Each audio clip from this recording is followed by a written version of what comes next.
folks, to part one of 4 video lessons on the institutions of government, of the United States government. This is the judicial branch. I am Miss Jennifer Blank, and I will be your guide on this journey. So first, I want to start out with just a brief review of the branches, because we cannot overemphasize this enough. It's incredibly horrifying to me. And, just gorge-inducing that there are so many Americans who don't actually know the 3 branches, right? And then, of course, when you talk about the unofficial 4th branch. So the legislative branch, Congress, right? We have the executive branch, which is the president, the judicial branch, which is the Supreme Court, which is our focus for today. Now, in later video lessons, I will talk about the unofficial 4th branch of government, and that is the bureaucracy. So in a little bit more details about what these branches do. Legislative branch, of course, makes law. The executive enforces and executes that law. The judicial branch judges the law.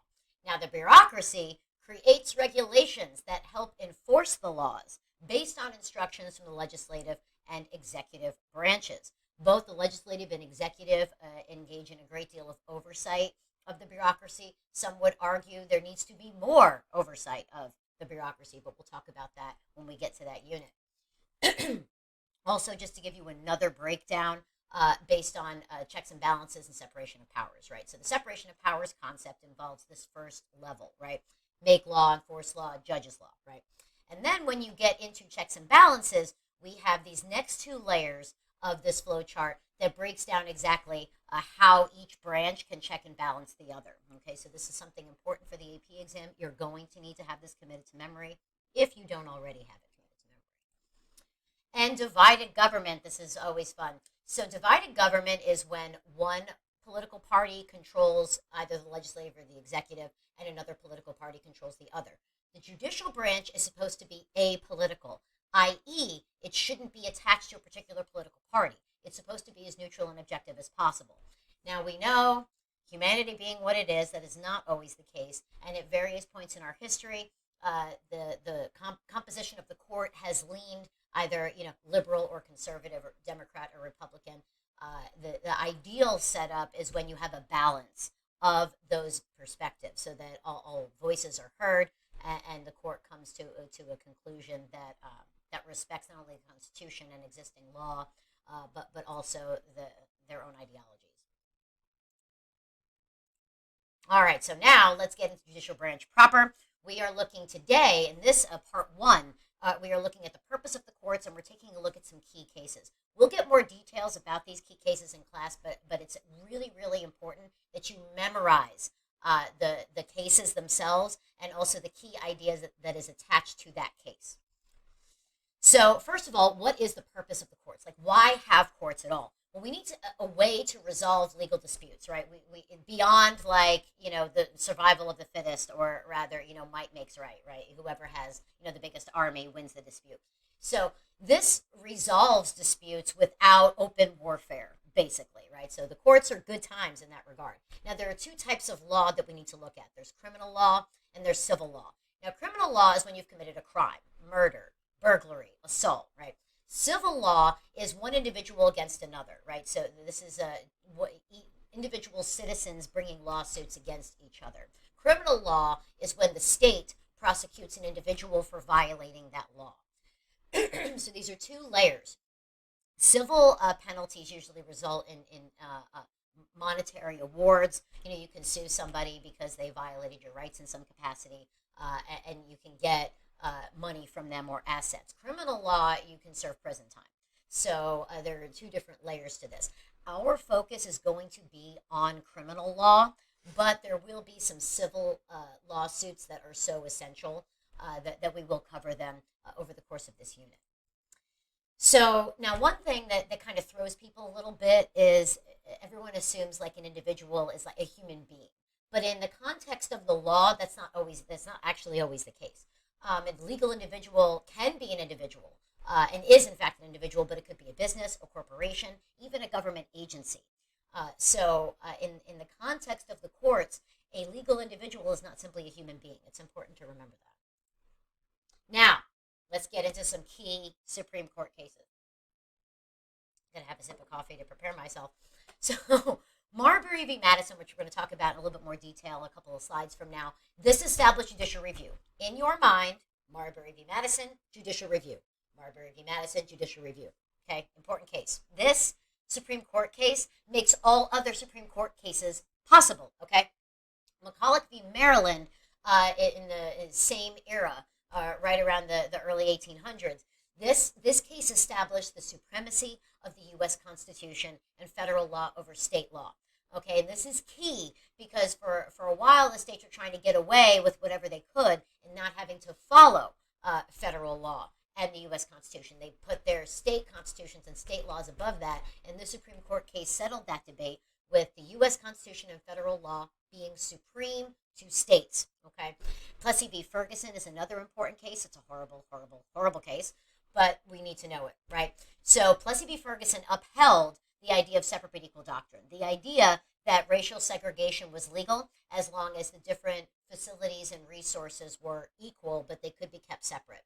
Now, throughout our study of American history, we know that this is not the case. Separate was never equal. And that's where this next case comes into play. And Brown versus Board of Education says that and says, no, separate is not in fact equal. It's inherently unequal. And this Supreme Court case in 1954 desegregated the schools. Okay, segregation was no longer allowed. U.S. v. Nixon, this is where the president's access to executive privilege was limited. Okay, the president could only use executive privilege or apply it in very particular cases. And this is really, really important regarding President Nixon, who ended up resigning because of the Watergate scandal. So executive privilege, limited, U.S. v. Nixon.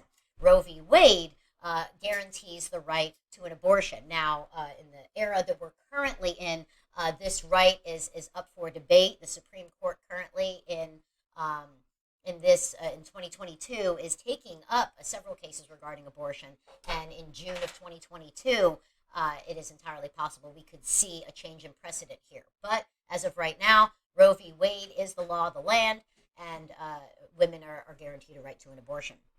Now let's get into a little bit more detail about these early Supreme Court cases: Marbury v. Madison and McCulloch v. Maryland. Now, judicial review, you need to memorize it. Just memorize it. Memorize the definition. Power of the courts to determine whether a law or government action is constitutional. Okay, they can say, Supreme Court can say this action, this law is unconstitutional and must cease and desist. Okay, this is the central power of the Supreme Court. It is essential. You must memorize this definition. And as I said before, McCulloch v. Maryland is all about national supremacy. National supremacy. McCulloch v. Maryland, national supremacy. Very important. Now let's get into a little bit more detail about Marbury v. Madison. So when they were looking at this case, they had to consider a few central questions, right? So first question was, well, okay. Previous video lesson, you should be aware of the context, but let me give you a brief review of the context of this case. Now, John Adams had lost the election to Thomas Jefferson. And John Adams was a Federalist. The Federalist Party had lost a lot of these elections. They had lost the presidency. They had lost the Congress. They were trying desperately to maintain control of at least one branch of government, and the only one left was the judiciary. So there was a law that was just sort of ramrodded through Congress at the last minute, and Adams started appointing all these judges, just appointing. Now, these were known as midnight judges because these appointments, because they were done at the last minute. Now, Adams was doing this. When I say at the last minute, I mean at the last minute. And this one Marbury, Mr. Marbury, his appointment never got delivered to him because Adams had to leave. He was out. That was it. Jefferson was president now. So the Jefferson administration comes in. Madison, as the Secretary of State, is charged with delivering appointments. So that's why it's Marbury v. Madison and not Adams or Jefferson. So Madison looks at Jefferson and says, hey, what do you want me to do with this appointment? Jefferson says, hey, listen, Adams is out. This guy's not getting his appointment. Forget it. He's done. We're in. We're the Democratic Republicans. It's not happening. So Madison says, cool. Marbury finds out he didn't get his appointment. He says, hey. So he sues Madison and says, I deserve my appointment. I should become a judge. So the first question the court has to consider is, does Marbury actually have a right to this appointment? The next question, if he does, and his rights were violated, how can they be remedied? How can they be fixed? How can we address this problem, right? And if there is a remedy available, is the court responsible for providing that remedy? Can the court do that? So what are the answers to these questions? yes, Marbury has a right to the appointment, and yes, his rights are violated, and yes, they can be remedied, but no, the court cannot provide the remedy because the act that created the judgeship in the first place was unconstitutional, and because of that, the judgeship should never exist. So, if the act that created the judgeship was constitutional, then Marbury would have been seated as a judge. However, the act that created his position was deemed unconstitutional via judicial review. Therefore, Marbury never gets his commission. He never gets to be a judge. So those are the key facts of that case. So again, I can't overemphasize this enough. Marbury v. Madison establishes the principle of judicial review. Judicial review, judicial review, Marbury v. Madison, judicial review. You're going to get sick of me saying this, but hopefully you'll be able to, recite this in a dead sleep, right?